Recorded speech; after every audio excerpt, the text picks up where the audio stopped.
नमस्कार दोस्तों, आज हम आपको दिखाने वाले हैं एक हवेली नुमा घर जो स्थित है समाजवादी सोसाइटी हनुमान नगर कांदिवली पूर्व में।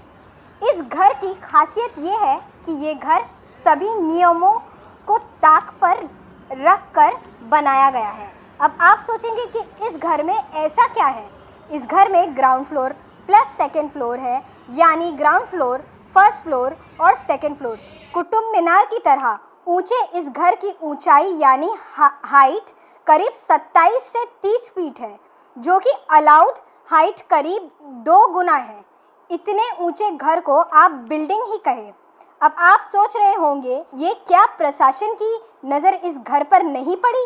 तो इस बारे में अमर बहादुर हंसराज यादव उर्फ गामा, जो कि इस हवेली के रचयिता है, उनका कहना है कि प्रशासन उनकी जेब में है।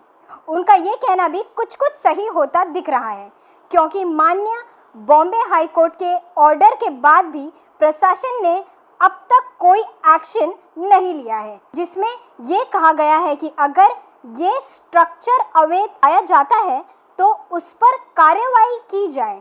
अब तो ये भी लगने लगा है कि शायद प्रशासन सच में अमर यादव गामा की जेब में है। अगर ये जोखिम भरी हवेली गिरने से कोई हादसा होता है, उसकी जिम्मेदारी किसकी होगी? यह इमारत जितनी बड़ी है, सवाल उससे भी ज़्यादा बड़ा है। इस अवैध निर्माण के साथ साथ गामा यादव के अवैध कारनामों की लिस्ट भी लंबी है। अमर यादव ने सन 2012 में बीएमसी इलेक्शन लड़ा है। अब आप कहेंगे, क्या इलेक्शन लड़ना गुनाह है? बिल्कुल नहीं, लेकिन सरकारी नौकरी पर कार्यरत रहते हुए चुनाव लड़ना कोई अमर यादव से सीखे। जिस समय यानी 2012 में जब अमर यादव ने इलेक्शन लड़ा, तब वो sir JJ group of hospital में कच्चे सेवक के पद पर कार्यरत थे और आज भी हैं। अब आप सोचेंगे कि कोई सरकारी नौकरी पे काम करने वाला इंसान बिना इस्तीफा दिए कैसे करीब 9 साल बाद भी कच्चे सेवक के पद पर आज भी काम कर रहा है? कैसे? तो इसके उत्तर में हम बस इतना ही कह सकते हैं कि शायद यहाँ भी प्रशासन अमर यादव की जेब में ही होगा। इतना ही नहीं, सरकारी नौकरी पर रहते हुए भी अमर यादव जेजे हॉस्पिटल की नाक के नीचे अपनी बेटी कोमल यादव के नाम से कोमल फूड्स नाम की कैंटीन भी चलाते रहे हैं। यह भी सरकारी नौकरी पर काबिज रहने की शर्तों के उल्लंघन में से एक है। हालांकि अमर यादव कैंटीन चलाने के आरोपों से इनकार करते रहे हैं, लेकिन इसकी गवाही अमर यादव का बैंक स्टेटमेंट ज़रूर देगा।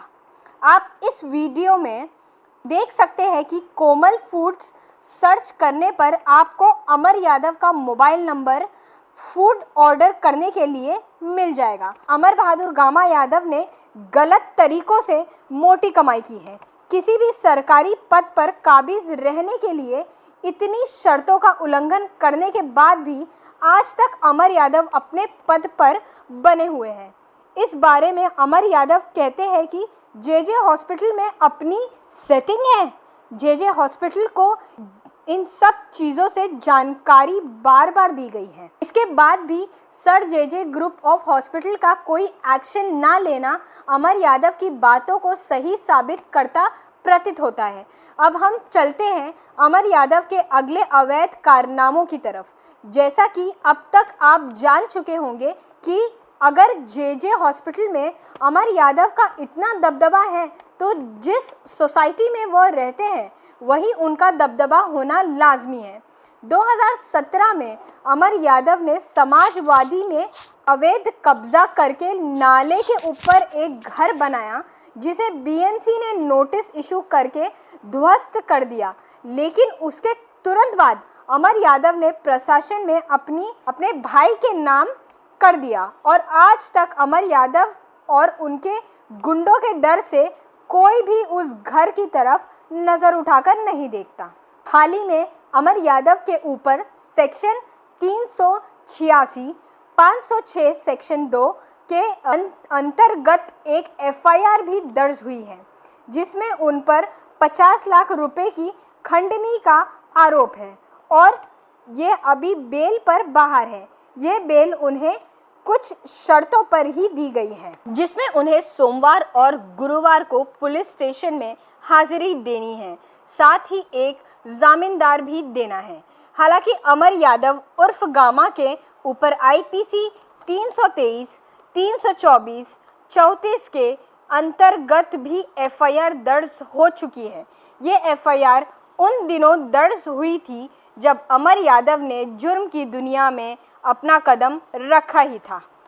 मैं एक बार आपको फिर से याद दिलाना चाहूँगी, जुर्म का ये बादशाह आज भी हमारे और आपके टैक्स के पैसे से सरकारी नौकरी पे रहकर सैलरी ले रहा है।